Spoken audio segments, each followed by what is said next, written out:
藤井風の見えない優しさが世界を変える。こんにちは。皆さんは藤井風という名前を聞いたとき何を思い浮かべますか？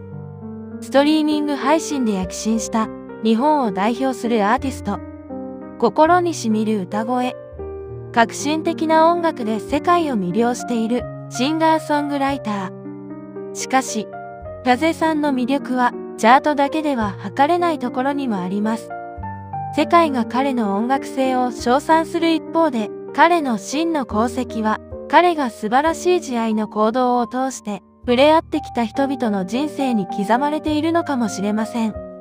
この動画では、藤井風がこれまで行ってきた、まさにプレマを体現するかのような、慈善と慈愛の行いに迫るとともに、テイラー・スウィフトや BTS、坂本龍一などの世界のセレブによる慈善活動と比較してみることにより、彼の行いが音楽活動だけにとどまらない、その影響力を浮き彫りにします。様々な献身と語られざる彼の物語の幕を開けることで、プレマ、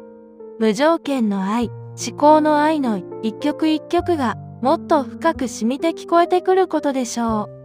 う。プロローグ。藤井風のプレマ、慈善と慈愛の行い、音楽を超えて、動物や環境、そして人を思いやる、その姿勢。藤井風さんは、高校時代、後輩の音楽コンクールの遠征費が不足していることを知り、金銭を寄付しました。また、デビュー前の2018年、西日本豪雨の被災地支援として、復興支援ソング、祈りそして願うの楽曲に参加し、CD 配信売上の一部を日本赤十字社を通じて義援金として寄付されました。これからご紹介するのは音楽的才能だけにとどまらない藤井風の本当の姿です。彼が音楽を通じて、そして毎日の行動を通じてどのようにして世界を優しく変えているのか。そのすべてがこの動画に収められています。見終わる頃には藤井風さんの見え方がさらに立体的になっているかもしれません。くつろいでお楽しみいただけるよう丁寧にお話ししていきます。この動画はいくつかの章に分けて藤井風さんの慈善と慈愛の行いをたどります。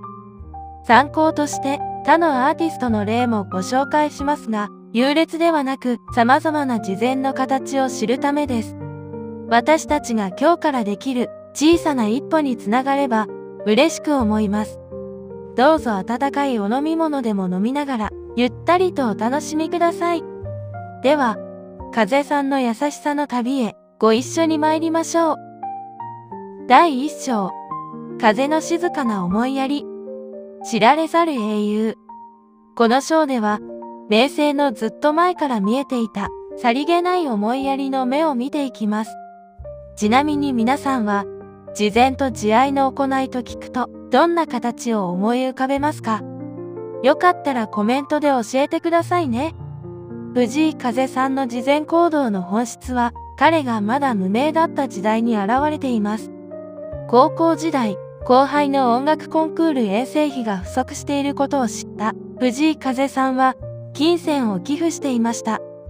その後輩の恩師は、送られてきた寄付金に藤井風と書かれていて、涙が出るほど嬉しかったと述べています。本人は伏せたつもりだったが、なぜか名前が書かれていて驚いたという、風さんらしい、天然お茶目な善意でした。また、2018年の西日本豪雨災害時、当時21歳で、まだデビュー前だった藤井風さんは、東京岡山県、里庄町出身のシンガーソングライター千里さんとコラボし、復興支援ソング、祈りそして願うを制作リリースしました。楽曲の売り上げの一部を義援金として寄付し、豪雨被災地への思いを歌に込めた活動です。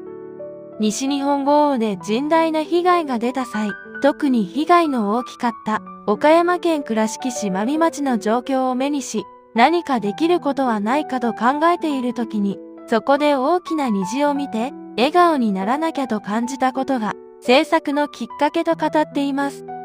この楽曲は、千里さんが作詞作曲した、祈りそして願うに、藤井風さんはピアニストとしてアレンジを担当し制作され、楽曲の CD や配信の売り上げの一部を義援金として寄付する活動を展開しました。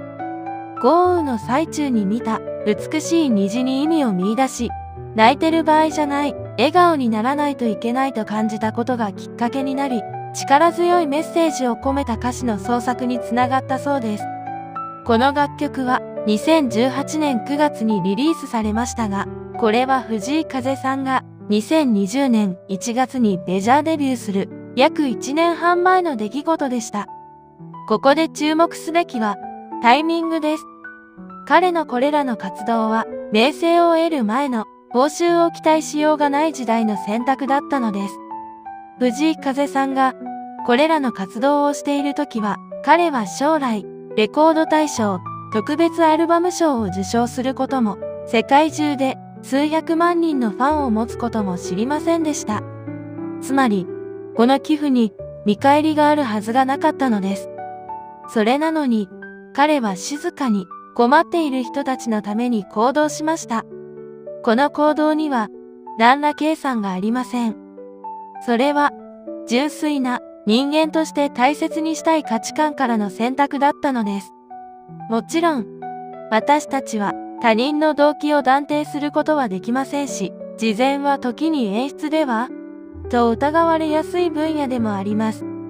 だからこそ大切なのは、何をしたかだけでなく、どんな距離感で、どんな言葉で、どう続けているか。風さんの場合は、何かの主張を掲げ、行動するというより、日常の延長で静かに行われている。そう感じる人が多いように感じます。それは、風さんが大事にしている一つの考え方にあります。Help Ever Hurt Never の哲学。Help Ever Hurt Never。常に助け、決して傷つけない。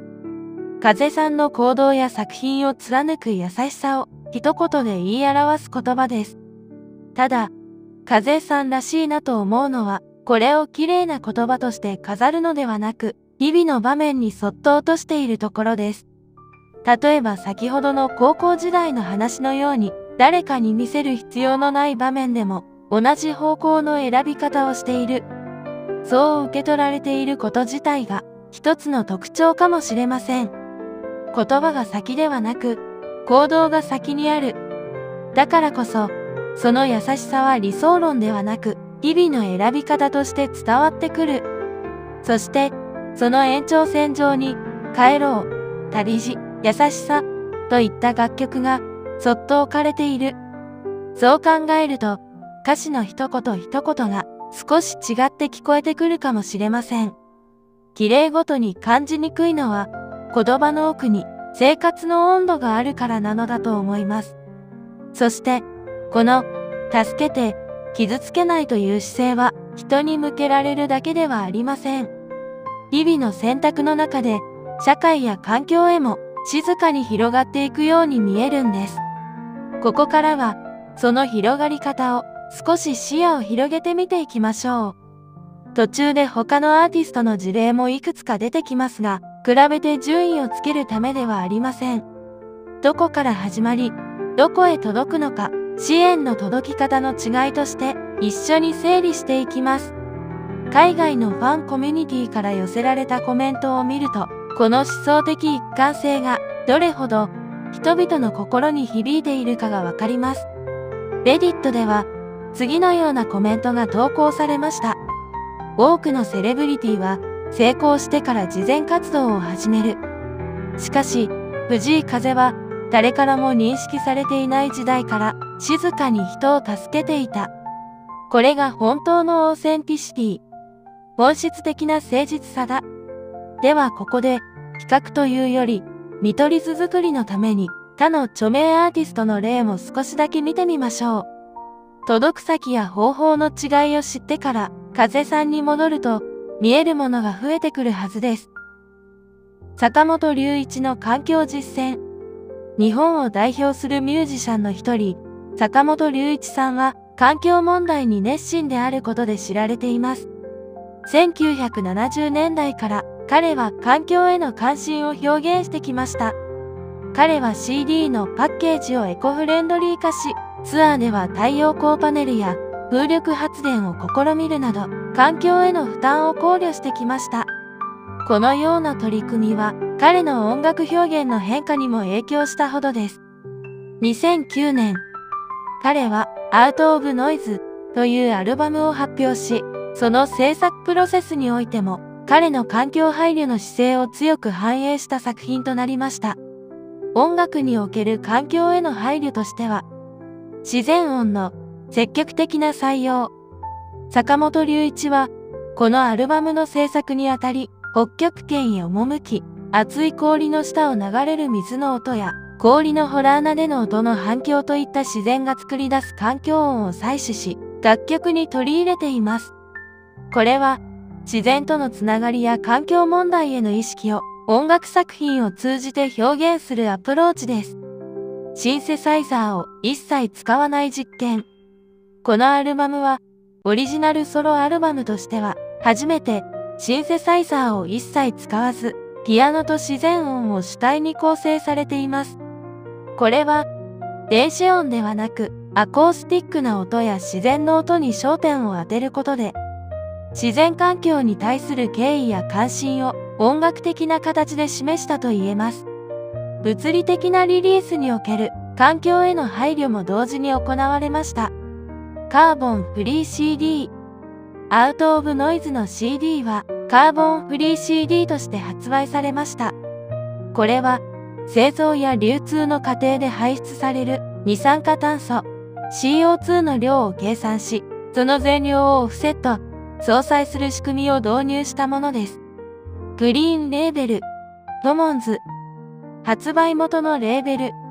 コモンズは坂本龍一が設立に携わった音楽レーベルで、リリースするすべての CD をカーボンフリーとするなど、名実ともにグリーンレーベルの先駆的存在でした。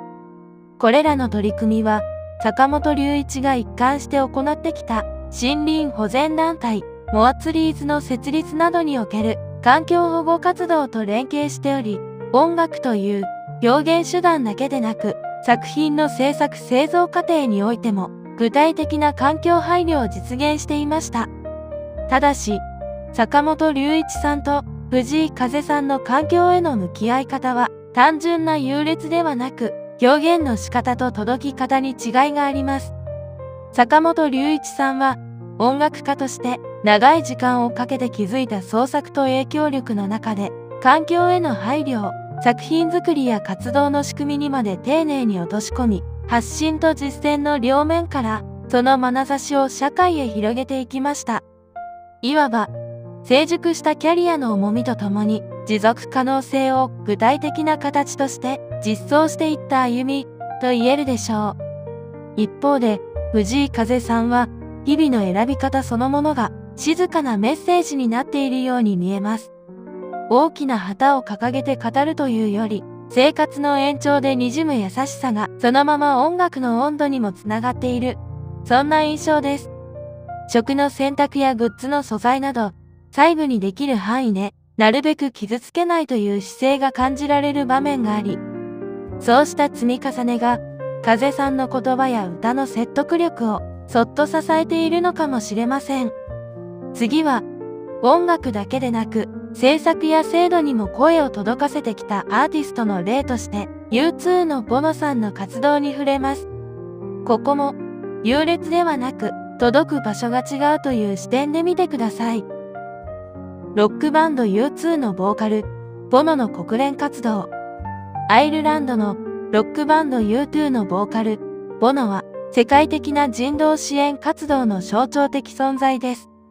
彼はノーベル平和賞の候補者にも挙げられ、世界銀行や国連との連携を通じて、貧困削減や HIV やエイズ対策に莫大な資金を投じてきました。特に2002年から2008年にかけて、彼はアフリカの債務救済キャンペーン、ジュビリー2000に関わり、世界銀行に対して開発途上国の債務を軽減するよう働きかけました。その結果、メキシコ、ナイジェリア、ザンビアなど、複数の国が数十億ドルの債務軽減を受けることができました。さらに、東京のお台場で森を作る、海の森という計画に参加し、植樹イベントに参加。小学生たちと一緒に苗木を植えました。この大規模な環境再生プロジェクトは、東京都が国内外に広く知ってもらうため、多くの著名人を招いて開催されました。ボノさんは、建築家であり、海の森事業委員長の安藤忠雄氏や元宇宙飛行士であり、日本科学未来館長の毛利守氏らと共にイベントに参加しました。イベントでは、インターナショナルスクールの生徒たちによる合唱も披露され、参加者たちは楽しそうに聞き入っていました。ボノ氏は、環境保護や社会貢献活動に積極的に取り組む人物として知られており、この海の森プロジェクトの趣旨に賛同し、その認知度向上に協力した形となりました。ボノさんの活動は世界規模で確かな影響力を持っています。音楽で得た注目と信頼を国際機関や政策提言、資金動員といった領域へつなげ、社会課題の構造に働きかけてきました。これはアーティストが影響力を社会へ接続する一つの代表的なモデルだと思います。一方で、藤井風さんが見せているのは同じ社会への優しさでももう少し違う届き方です。大きな舞台でメッセージを掲げるというより、日々の選び方の中で静かに体現していく。その姿が見る人の心に自分にもできるかもしれないという余白を残し、結果として周囲の行動を少しずつ動かしていく。そんなボトムアップの広がり方が特徴として語られています。つまり、ボノさんは仕組みに届くスケールのアプローチ、藤井風さんは暮らしの延長から届く起点のアプローチ。方向は同じでも、届き方とスケールが違う。どちらも、それぞれの時代に必要とされる影響力の使い方なのだと思います。しかし、風さんの行動の方が、より私たちが身近に感じ、私たちにでも何かできることがあるのではと思わせてくれるような気がします。そして、この風さんの暮らしの延長から届くから生まれる優しさは、後の章でご紹介する風さんの行動や、ファンの自発的な動きへと、自然につながっていきます。いろいろな支援の形を見てきた上で、ここからは藤井風さんのやり方を改めて見つめ直します。次の章では、名声の前後で一貫している行動の原点に迫っていきます。第2章、影響力のあるパートナーシップ。善の拡大。この章では、名声の前から続く、さりげない行動がどんな形で現れていたのかを見ていきます。ヘルプエヴァンアリーナツアー、社会貢献を中核に据えたツアー。2021年、藤井風はアリーナツアー、ヘルプエヴァンアリーナツアーを開催しました。横浜アリーナ、大阪城ホール、福岡マリンメッセ、神戸ワールド記念ホール、そして国立代々木競技場で開催されたこのツアーは、全国5都市11公演で展開されました。最終公演の11月28日には、国立代々木競技場での公演が海外配信され、アメリカ東海岸、西海岸、インドネシア、韓国、台湾からも視聴されました。ツアーの収益の一部は、災害復興、医療支援、教育支援などの各団体に寄付され、幅広い分野に思いを寄せる姿から、社会全体を見渡すような優しさを感じ取ることができます。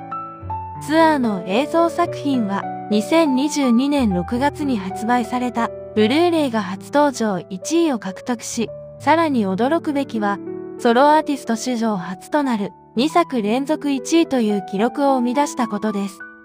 これは、彼のツアーが音楽的なクオリティと同時に、社会貢献というメッセージ性をも高く評価されたことを示しています。藤井風さんは、自然への優しさも日常の延長で表します。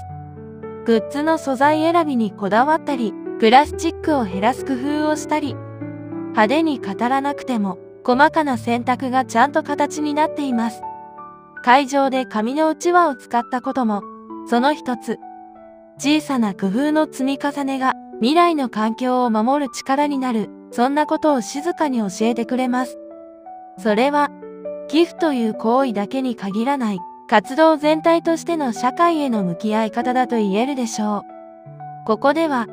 その他、風さんが関わった活動を見ていきましょう。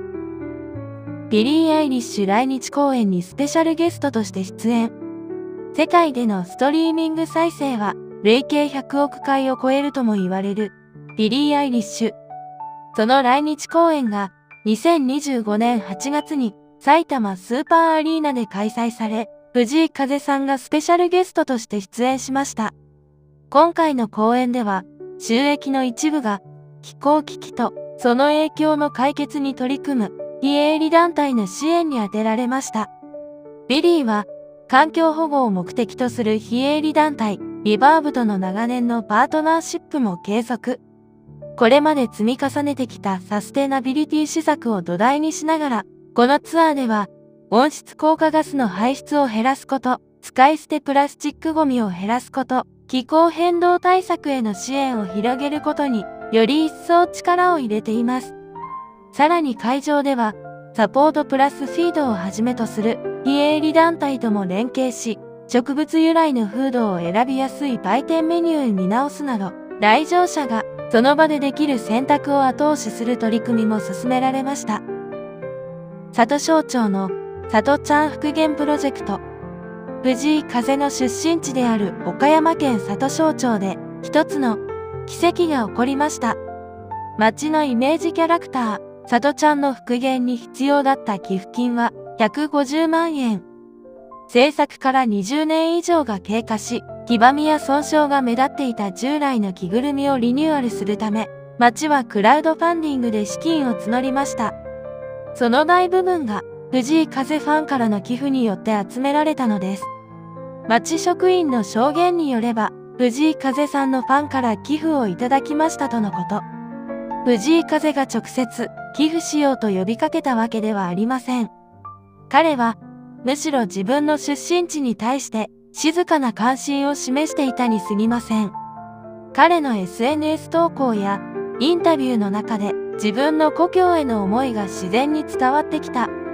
その結果、ファンたちが自分たちも故郷を支援したいと考え始め、150万円の寄付を集めることができたのです。このプロジェクトは、里庄町出身の人気シンガーソングライターである藤井風さんのファンを中心に、全国から大きな支援を集め、目標額を大幅に上回る約150万円が集まりました。新しい空気式の里ちゃんの着ぐるみは、2024年10月に開催された町内のイベントでお披露目され、今後、町内外の様々なイベントで活躍していく予定です。また里庄町は以前から藤井風さんの活躍により、ふるさと納税の寄付額が2021年度には1億円を突破し、急増するなど、ファンによる地域貢献が活発に行われています。この現象は、社会心理学的に極めて興味深いものです。社会心理学では、これをソーシャルプルーフ、社会的証明と呼びます。人々は、信頼できる他者の行動を見ることで、自分たちも同様の行動を取りたくなるのです。藤井風のファンたちは、彼の故郷への思いを毎日目にしています。彼の SNS 投稿、インタビュー、ライブでのメッセージ。こうしたあらゆる接点で、彼の故郷を大切にしたいという気持ちが自然と伝わるのです。その結果、ファンは自分たちも優しくありたいと考え、里庄町の復元に参加したのでしょう。これらのファンの行動は今や世界に広がっています。風タリアンムーブメント。風タリアンムーブメントと呼ばれる活動は、藤井風の思想に共感したファン、風タリアンが自発的に行っている活動です。彼らは藤井風を支持するのと同時に様々な活動に従事しています。インスタグラムの風タリアングローバルや風タリアンワールドワイドなどの風タリアンアカウントでは、世界中のファンが彼らの活動をシェアしています。あらゆる地域で独立した風タリアン活動が展開されているのです。では、他のアーティストが実現しているファンの社会貢献も見てみましょう。ここからはアーティストとファンが一緒に社会貢献を広げた例をいくつか見ていきます。風さんのケースと並べるのは優劣ではなく呼びかけ方と広がり方の違いを理解するためです。テイラー・スウィフトのエラスツアーと食料銀行への寄付。テイラー・スウィフトのエラスツアーは音楽ツアーの歴史上最大規模となりました。2023年から2024年にかけて開催されたこのツアーは全世界52都市170回以上の公演を実施。延べ数百万人のファンが世界中から彼女の音楽を聴きに集まりました。テイラー・スウィフトはこのツアーのプラットフォームを社会貢献の手段として活用することを決断しました。ツアーが訪れる都市の食料銀行に対し、彼女は大規模な寄付を実施。結果として、彼女のツアーは貧困層への莫大な食料支援をもたらしました。さらに、テイラー・スウィフトは2024年のハリケーン、エレンとミルトンの被害地域に対して500万ドル、約 7.5 億円を食料支援団体フィーディングアメリカに寄付し、被災者への食料と水、物資の供給とコミュニティ復興に貢献しました。BTS アーミーのブラックライブズマター支援。BTS と所属事務所、ビッグヒットエンターテインメント、現ハイブがブラックライブズマター、BLM 運動に100万ドル、当時約1億900万円を寄付したことを受け、ファンコミュニティ、アーミーも短期間で同額以上を集め、話題となりました。この出来事の詳細は以下の通りです。BTS とビッグヒットによる寄付。2020年6月、BTS と事務所はアメリカでの人種差別反対運動を支援するため BLM 関連団体に100万ドルを寄付しました。公式 SNS では、私たちは人種差別に立ち向かいます。私たちは暴力を非難します。あなたも私も、皆が尊重される権利があります。私たちは団結しますというメッセージを英語で投稿しました。アーミーによるファンド、One in an Army。BTS の寄付を知った国際的なファンコミュニティ、One in an Army は、彼らの行動に触発され、一致団結して寄付活動を開始しました。ファンによる募金活動は非常に迅速に進み、報道からわずか1日で81万7000ドル以上が集まり、最終的に BTS と同額の100万ドル以上、約1億900万円の寄付金が集まりました。この成果は、ファンダムが持つポジティブな影響力として世界的に注目されました。このエピソードは、アーティストとファンの協力によって社会的な影響力を生み出した象徴的な事例として知られています。藤井風ファンとの比較、ボトムアップ、トップダウン。ここで一度だけ整理します。大きく上から動く支援もあれば、ファンが自分の意思で広げていく支援もある。風さんの周りで起きているのはどちらに近いのか、その視点で見ていきましょう。ここで注目すべき点は、主題性の違いです。テイラー・スウィフトの場合、彼女がツアーで寄付をすると発表したことで、ファンが参加する形になりました。つまり、トップダウンのアプローチです。BTS アーミーの場合も、BTS が寄付すると発表したことで、ファンが集団で参加するようになった形です。つまり、まずはアーティストが行動を起こし、その後に、ファンが追随するという構造です。一方、風タリアンは、藤井風が寄付した行動に追随するのではなく、ファンが自発的に組織した活動です。つまり、ボトムアップのモデル。ファンがアーティストに追随するのではなく、アーティストの思想を受け継ぎ、独立して行動するというモデルなのです。これは、従来のセレブリティファンダムとは異なる、新しい形態だと社会学研究者は指摘しています。そして次は、その支援が国境を越えるとき、何が変わって何が変わらないのか、第3章へ進みます。第3章、グローバルな心。遠く、広く届く。能登半島地震への対応。ここからは、支援が国境を越える時の届き方を、具体的な出来事で確かめます。2024年元日、能登半島を大地震が襲いました。震度7の揺れにより、輪島市の伝統的な街並みが消失し、多くの人命が失われました。藤井風は、SNS を通じて、被災地への祈りを届け、さらに支援情報をシェアしました。大げさではない動きでしたが、アーティストという立場を生かし、拡散力という力を支援につなげ、誠実で温かな行動は、次の行動にもつながっていきました。岡山城東高校合唱部が、能登半島復興支援を目的としたコンサートで、藤井風さんの、優しさ、ガーデン、花、グレースの4曲をメドレーで演奏し、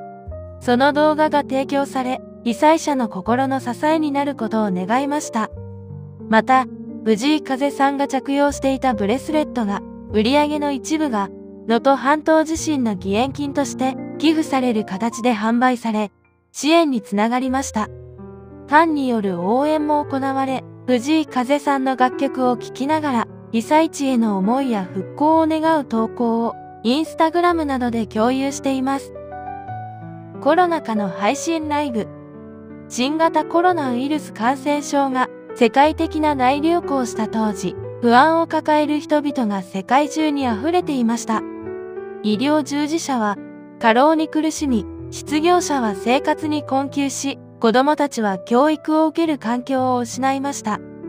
藤井風は、この危機的状況において、配信ライブで演奏を披露し、少しでも癒しになればとコメントしました。このように、藤井風さんは、コロナ禍、何度か配信ライブを行っています。特に象徴的だったのは、2021年9月4日に開催された日産スタジアムでの無観客ライブです。主な配信ライブは以下の通りです。ピアノ弾き語りライブ配信。2020年4月26日や5月6日など、デビュー初期に YouTube でピアノ弾き語り形式のライブ配信を行いました。藤井風フリーライブ2021 at 日産スタジアム。2021年9月4日に横浜国際総合競技場日産スタジアムで開催されました。当初は人数制限を設けた無料招待制の有観客ライブとして計画されていましたが、新型コロナウイルス感染症の第5波拡大により、急遽無観客ライブに変更されました。このライブは YouTube で生中継され、多くの視聴者に感動を与えました。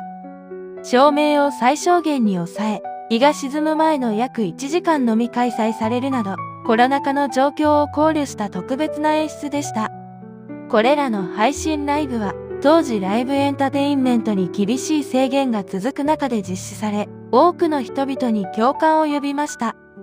これは、金銭的な寄付ではなく、時間と心の寄付です。専門機関の報告書では、コロナ禍における音楽活動とメンタルヘルスの関連を示す研究があると指摘されています。つまり、藤井風の配信ライブは、寄付とは違う形で心を支える社会貢献だったのです。日本のアーティストによる災害支援の事例。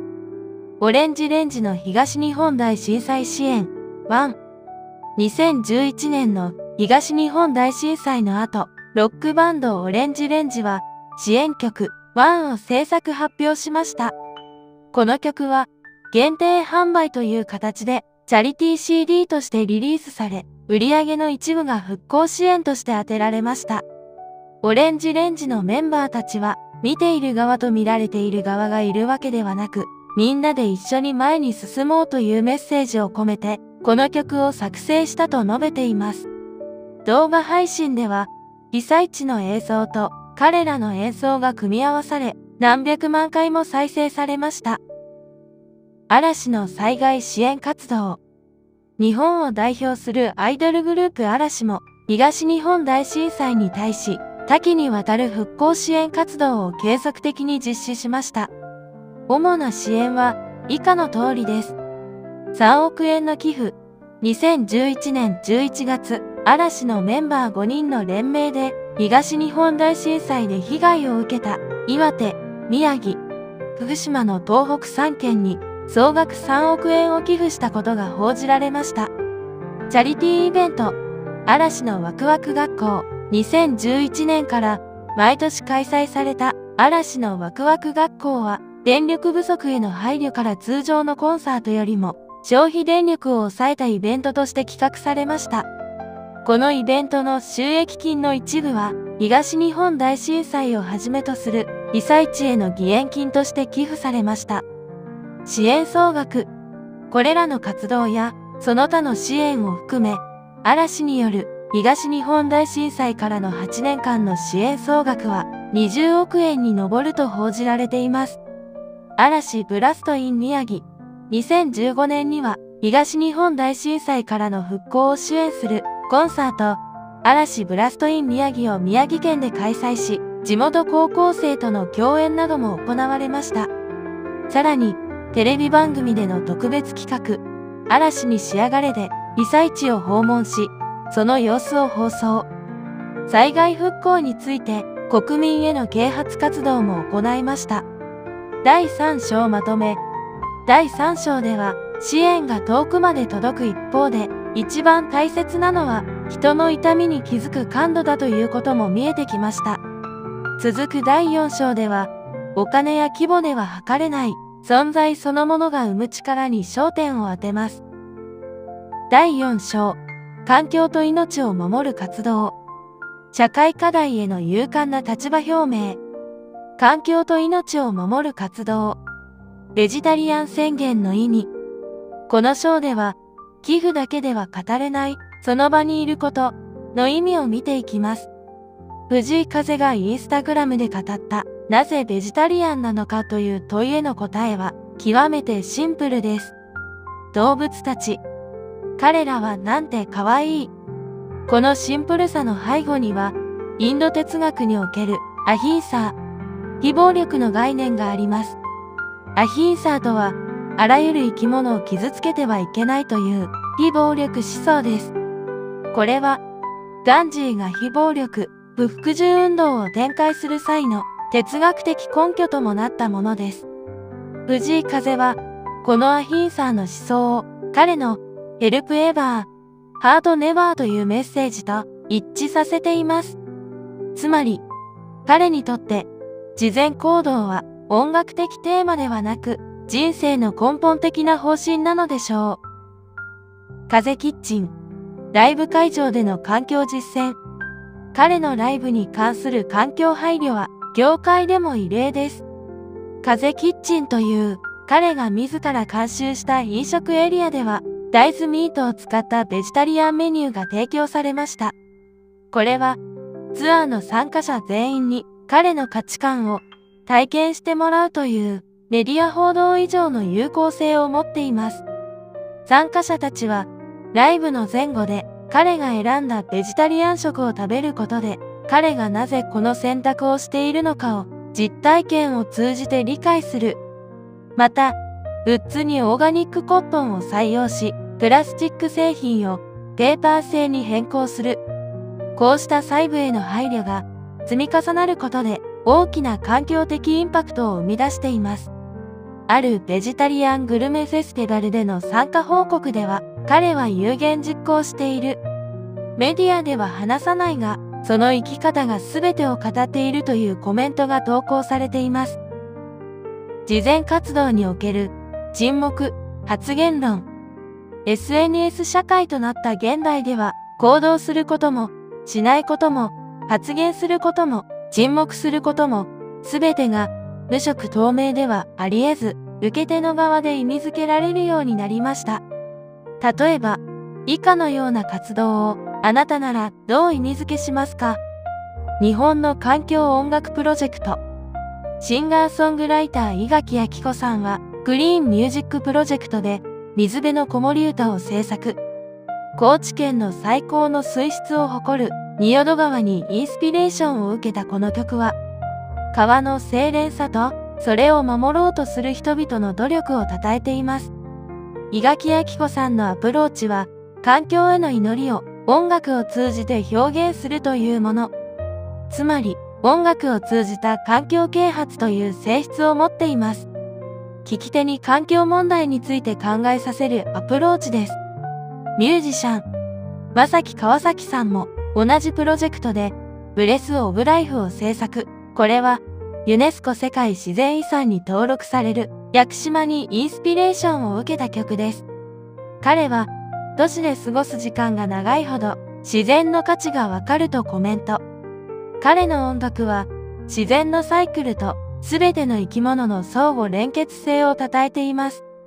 しかし、このような素晴らしいグリーンミュージックプロジェクトもチューリッヒ保険会社が主催する広告活動の一環というところで一気に賛否の意見が出るようになってしまうのが現代社会です。ブラック・ライブズ・マターを支援したアーティストたち。2020年、米国でジョージ・フロイドの死亡事件が起こった際、多くのアーティストがブラック・ライブズ・マターを支援する声明を発表しました。ビヨンセ、レディー・ガガ、アリアナ・グランデ、ビリー・アイリッシュなど、彼らは明確に声を上げ、社会変化を求めました。この活動においても、社会課題について声を上げることは、国や時代、立場によって受け止められ方が大きく変わります。賛同を集めやすい場合もあれば、誤解や反発を招く場合もある。発言するにせよ、沈黙するにせよ、そこには常に文脈があります。学術的にも、アーティストは社会課題にどう関わるのかというテーマは長く議論されてきました。例えば、2023年の研究報告。The Participatory Politics and Play of Cancelling an Idol。炎上した推し、炎上、疑惑、不祥事文化の中でファンが支持、距離、沈黙を選び直すプロセス。この報告では、SNS 時代の今、炎上や疑惑の場面で、ファンが支持するか、距離を取るか、沈黙するか、といった選択を遊びのように組み替えながら関与していく。その複雑さが論じられています。要するに、発言も沈黙も、どちらも無色透明ではあり得ず、受け手の側で意味づけられていく、という視点です。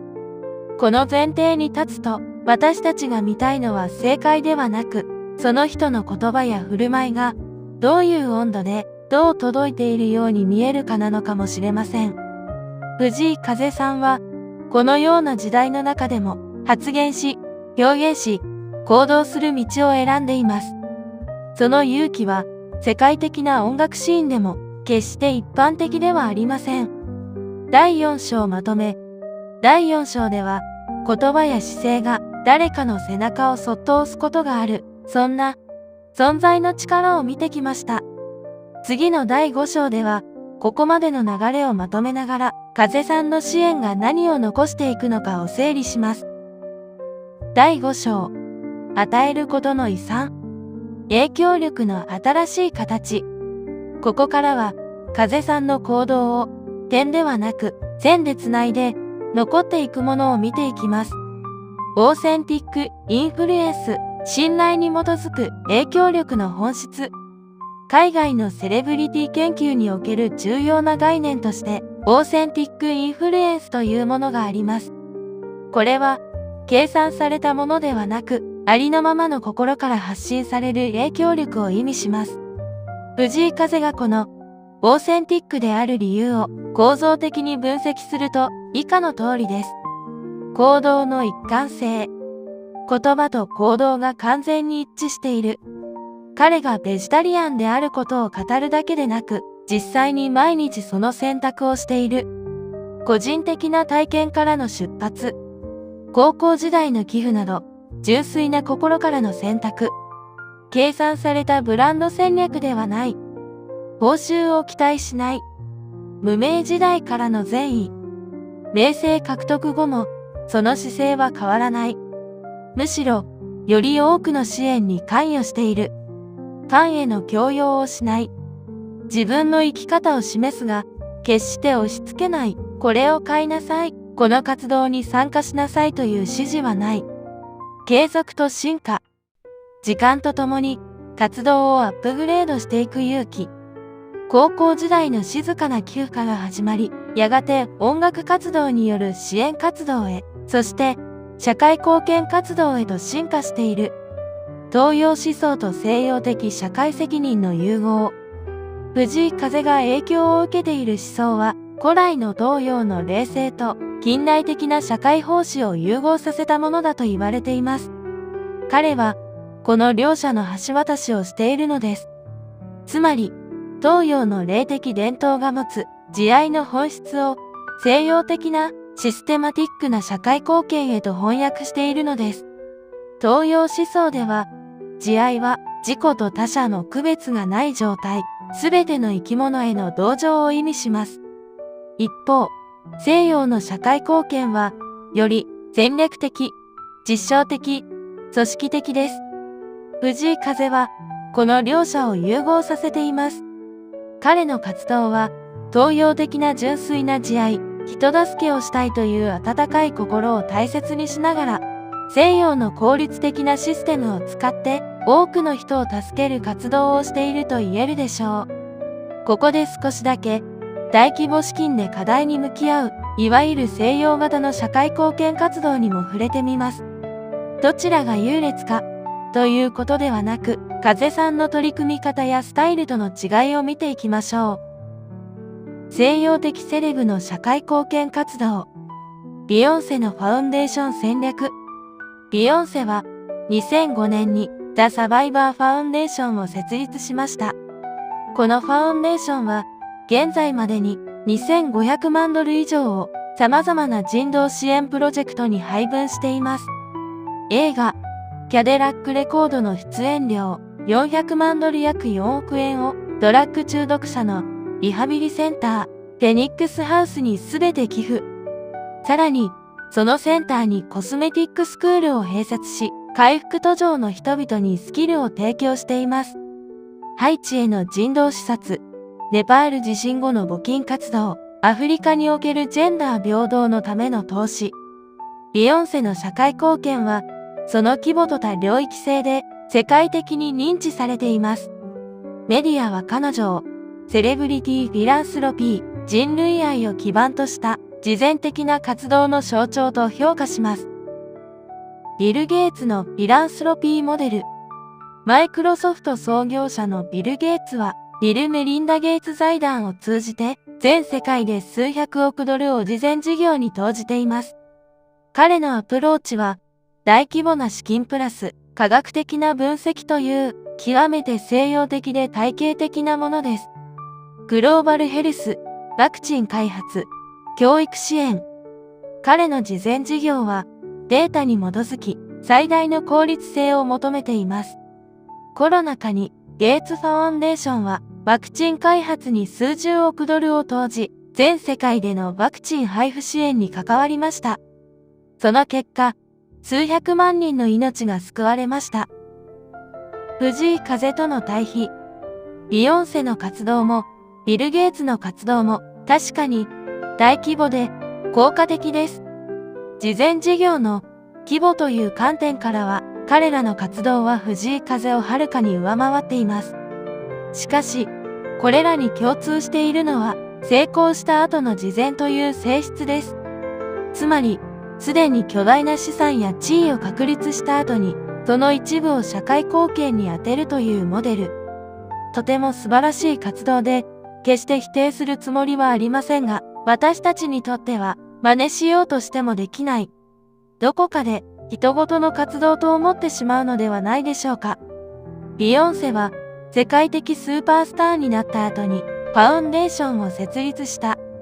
ビル・ゲイツは、マイクロソフトで莫大な資産を蓄積した後に、慈善事業に参入した。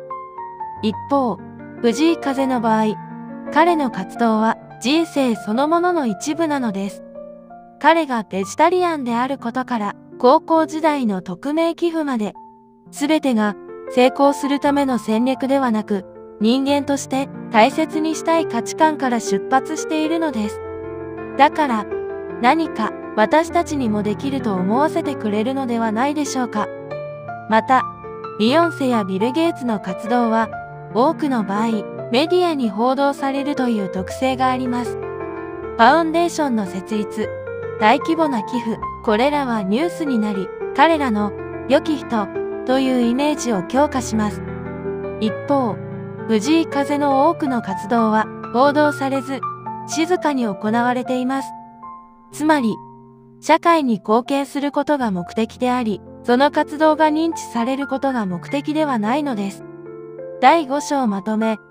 ここまで見てきたのは、風さんの支援が言葉ではなく、日々の選択として積み重なっているということでした。ここからは、その姿勢が周りにどう広がっていくのか、波及の仕方に目を向けます。第6章、藤井風の影響がもたらした世界の変化。この章では、風さんの行動が周りの人の行動のスイッチになる瞬間を見ていきます。メディアと学術的評価。藤井風の影響力の実証的な検証は複数のメディアで行われています。日本のメディアは彼の静かな優しさに着目し、彼の社会貢献は派手なパフォーマンスや自己アピールではなく自然体で行われていると報じています。ブログ記事、藤井風の社会貢献に込められた優しさ。あるブログ記事では、藤井風の社会貢献は派手なパフォーマンスや自己アピールではなく、あくまで自然体で行われていると紹介され、彼の自然体の優しさが音楽を通じて世界を癒していると述べられています。海外メディアはより分析的なアプローチをとり、彼を New model of celebrity influence. 新しいタイプのセレブリティ影響力モデルの代表例として扱っています。ファンコミュニティ主導の活動の規模。藤井風さんの公式ファンネームである風タリアンに関連する具体的な支援活動としては、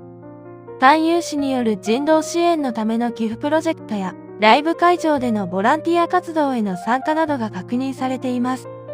主な活動事例は以下の通りです。1、ガザ地区への寄付プロジェクト。海外のファンコミュニティが中心となり、ガザ地区の人道支援を目的とした募金活動が実施されました。ガザ紛争の影響を受けた人々への経済的支援を目的として、コーヒー一杯おごるというコンセプトのオンラインプラットフォーム、コーフィーを通じて寄付を募り、集まった資金をケアフォーガザという団体に寄付しました。このプロジェクトは、ファン有志による自主的な企画であり、藤井風さん本人や所属事務所の公式な関与はありません。2、ライブ会場での医療ボランティア支援。藤井風さんのスタジアムライブ、藤井風スタジアムライブフィーリングッドでは、医療系の専門学校の学生たちがボランティアとして運営をサポートしました。活動内容は、来場者の体調不良者への声かけ、救護室への案内、熱中症対策の使用タブレット配布など、医療の側面からイベントの安全な開催に貢献しました。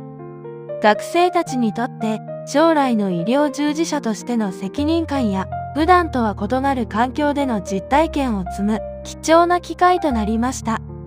藤井風さん本人からも学生たちへ、お互い形は違うけれど、人を助ける仕事としてこれからも頑張っていきましょうという温かいエールが送られました。学生にとってエンターテインメントイベントを医療の側面から支える貴重な実体験となりました。これらの活動は藤井風さんのヘルプエバー、常に助けを、ラブオール、すべてを愛せよというメッセージに共感したファンたちがその思いを具体的な行動に移した事例と言えます。これらもファンコミュニティが自発的に行っている活動です。藤井風が直接指示したのではなく、彼の思想に共感したファンが独立して実現させたものです。一般層への波及。彼がベジタリアンであることを公言し、某ハンバーガー店のソイシーバーガーをインスタグラムで紹介したとき、その店舗の翌日の売り上げが倍になったと報じられました。これは彼の推薦効果ではなく、彼の行動が消費者の価値観そのものを変えていることを示しています。人々は藤井風がこの製品を選んでいるのなら、その背景にある価値観、環境配慮、動物愛護について考えてみようと思い始めるのでしょう。里省庁のケーススタディは、地方創生に関心を持つ自治体からも注目されています。複数の地方自治体が、藤井風のようなアーティストとの連携をモデルに、地元経済活性化の戦略を立案し始めたという報告があります。第6章まとめ。第6章では、支援が本人だけの善意で終わらず、周りを巻き込む可能性を見てきました。最終章の第7章では、風さんが示す新世代の影響力の形について考えてみましょう。最終章、第7章、新しいセレブリティ像。何が彼を特別にするのか。最終章では、海外でも語られる本質的な影響力と戦略的な慈善という見方をもとに、なぜ風さんの活動は共感を生むのかについて見てみましょう。海外のセレブリティ研究では、オーセンティックインフルエンス、本質的な影響力とストラテジック、フィランソロピー、戦略的慈善の違いが議論されています。藤井風さんはどちらになるでしょうか。戦略的慈善とは、慈善活動をブランド構築、メディア露出、税制優遇の手段として使用するアプローチです。例えば、企業が社会貢献をしている企業というイメージを売り上げにつなげるために慈善活動を行う。あるいは、著名人が良い人であるというイメージを維持するために定期的に寄付や社会活動を行う。このアプローチは極めて西洋的で合理的です。慈善活動の効果を最大化し、同時に自身の利益も最大化する戦略です。一方、本質的な影響力とは、個人の価値観から出発し、その自然な表現として社会貢献が行われるアプローチです。利益や評価を期待しない。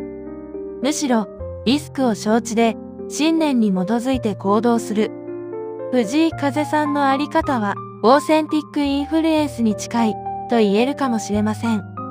派手なスローガンよりも、日常の言葉や選び方が先に見えてくる。この押し付けない距離感が、共感を呼ぶ一因なのかもしれません。メディア特性の活用。彼がインスタグラムなどのメディアをどのように活用しているかを見ると、その特徴が明確になります。一般的なセレブリティは、SNS を発信のツールとして使用します。自分の活動を報告し、フォロワーに称賛を求めます。本日、〇〇大学に100万円寄付しました。教育は未来への投資です。社会貢献、慈善。このような投稿は、私は良い人ですというメッセージを世界に発信しています。一方、藤井風は SNS を共有のツールとして使用しているように見えます。動物たち。彼らはなんて可愛い。このシンプルな表現は、彼が啓蒙しようとしていないからです。単に自分の心を共有しているだけなのです。この微妙だが重要な違いが、ファンに押し付けられた感を与えず、むしろ共感を呼ぶのでしょう。ファンたちは、彼がこれほど動物を大切にしているのなら、自分たちも何か考えてみようかと思う。つまり、彼は命令ではなく、共有を通じて人々の行動を変えているのです。21世紀の社会変化のモデル。藤井風が示しているのは、アーティストが社会貢献を実現する新しいモデルです。従来は、著名人が大規模な寄付をする、慈善団体が資金を配分するというトップダウンのモデルが一般的でした。一方、藤井風の場合、彼の静かな行動がファンコミュニティを触発し、その結果としてボトムアップの社会貢献が生まれています。つまり、個人の誠実な選択がやがて集団の自発的な行動へと進化するのです。これは21世紀の SNS 時代における社会変化の新しい形態です。そして最後に、この動画の着地点として次の世代へ私たちはどんな形で優しさを手渡せるのか、ここからは、そのメッセージで締めくくります。終わりに、次世代へのメッセージ。ここまで長い動画となりましたが、いかがでしたでしょうか。藤井風さんのエピソードを通じて見えてくるのは、一つの結論というより、一つの感触です。それは、社会貢献や優しさが必ずしも大きな言葉や大きな舞台だけで生まれるものではないということ。むしろ、日々の選び方の中にある小さな一歩が誰かの呼吸を少し楽にしたり、次の人の行動のきっかけになったりする。そんな連鎖があるのかもしれません。それは、本当の社会貢献とは、規模の大きさではなく、心の誠実さから生まれるということです。自分の生き方そのものを、社会への貢献に変える。言葉ではなく、行動で示す。押し付けではなく、共有として伝える。この選択が、世界中の人々の心を動かしているのです。これは、現代社会の変化モデルとなり得るものです。最後に、藤井風さんの言葉で、この動画を締めくくります。完璧でなくても、優しければいい。これは、彼からすべての人へのメッセージです。あなたも、完璧である必要はありません。完璧な知識を持つ必要もなく、完璧な解決策を用意する必要もなく、完璧な状況を待つ必要もありません。ただ、どこかで、誰かに、優しくしてみてください。その優しさが、想像以上に大きな波紋を生むかもしれないのです。藤井風さんが示している道は、私たち全員に開かれています。すべてが、完璧ではなく、優しいという一つの信念。あなたも、その信念を受け継ぎ、どこかで誰かを助けてみてください。それが、世界を笑顔にする最初の一歩になるかもしれません。このチャンネルでは、このような、心がほっこりする話題を、これからもお届けしてまいります。チャンネル登録をいただけると、次の動画の通知が届きますので、ぜひお願いいたします。また、メンバーシップもありますので、ぜひ応援していただけると嬉しいです。詳しくはチャンネルトップのメンバーになるから